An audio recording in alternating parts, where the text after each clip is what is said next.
Le jeu est sorti à l'automne 2013 avec 7 questions fondamentales lors de son développement.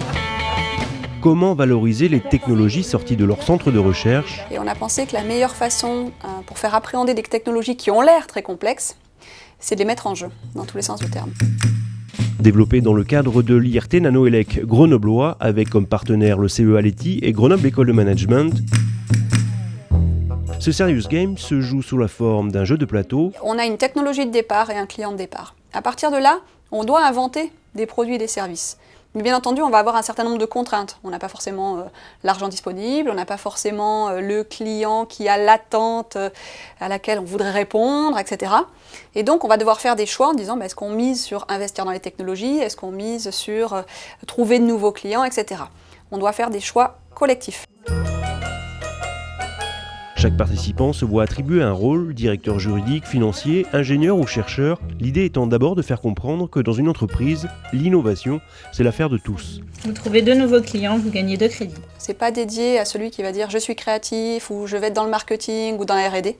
L'innovation, c'est l'affaire des financiers, l'innovation, c'est l'affaire du juridique, etc. C'est pour ça que dans le jeu, on a des rôles. Et dans les rôles, on a un directeur juridique, on a un directeur financier qui ont un vrai pouvoir sur la stratégie et la réussite des innovations qui seront produites. L'innovation, c'est pas juste une affaire de créativité en imaginant plein de choses folles, de produits connectés, etc. Ça correspond à des besoins, à des clients qui peuvent avoir des attentes différentes. Et on veut qu'au-delà d'un engouement pour une technologie, on imagine comment apporter une valeur à un client, donc aller vers un centrage client. Et ça, c'est vraiment important pour sortir d'un techno-push assez fort. Bonjour, en cette période de concurrence accrue. En organisant les idées en fonction d'une stratégie, les joueurs vont aussi apprendre à dépasser le produit ou la technologie dans un but bien précis. Et donc l'innovation, c'est pas juste fournir beaucoup d'idées, c'est avoir une vision dans le temps, en fonction des efforts, en fonction des ressources. Et donc c'est se projeter pas juste sur des produits, mais dans toute une démarche d'entreprise. Comptez au moins 3 heures de jeu pour compléter une partie.